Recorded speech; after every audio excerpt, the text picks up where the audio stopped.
Welcome back to Thomas's Heart of the City Homestead.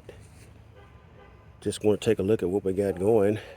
As I mentioned in our last video, we were going to get those tomatoes that had overgrown and got spent out and get them cleared out of the garden. And as you can see, that's what we've done. We picked those and we've had quite a few green tomatoes, which we could probably put in the windowsill and let the sun get to them and they may ripen, or even maybe fry some green tomatoes.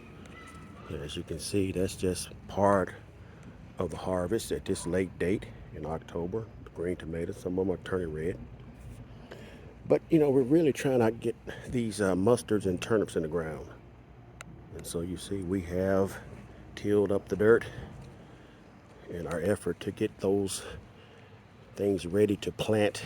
And what you find about here in southern Arkansas, we get those rains, but we don't get them when we need them. You know, we really need those rains late September so you can plant, even just till up the ground, because it's so dry. You end up planting your seeds in dirt that's dusty. You have to water it so those seeds can germinate.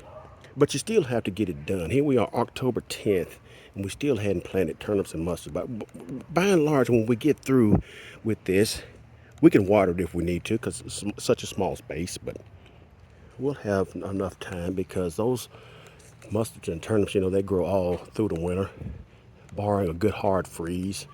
You know, we'll still make some mustards and turnips fresh. We might even make some turnip bottoms.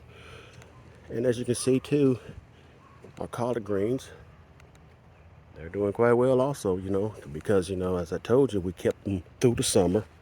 We kept the worms off of them. And as you can see, that there is right there at my waist level. It's probably about 3 foot tall. And so all of them are. So we got a bumper crop. We're going to give some of these away. I know a lot of my friends love collard greens, so if they say they want them, I'll give them to them, because we don't eat them all.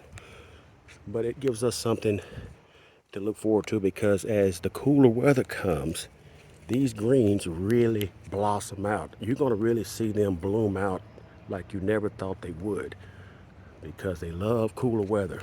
And those leaves are going to get so much bigger than they are now once the rains come. And we're probably going to heal them up and put some little fertilizer in them.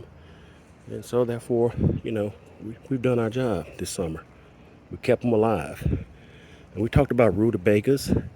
You know, they have a long growing season. I might just plant some right here in front of these collard greens, just to see whether or not we make some. Maybe some fall onions.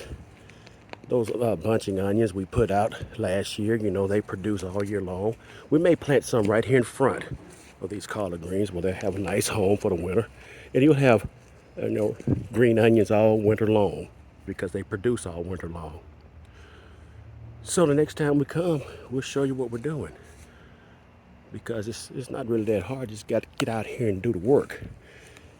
You know, this is the land God gave us. If we cultivate it, plant it, cultivate it, and really make sure we do what we got to do, it will produce, and God will bless it. We'll see you next time.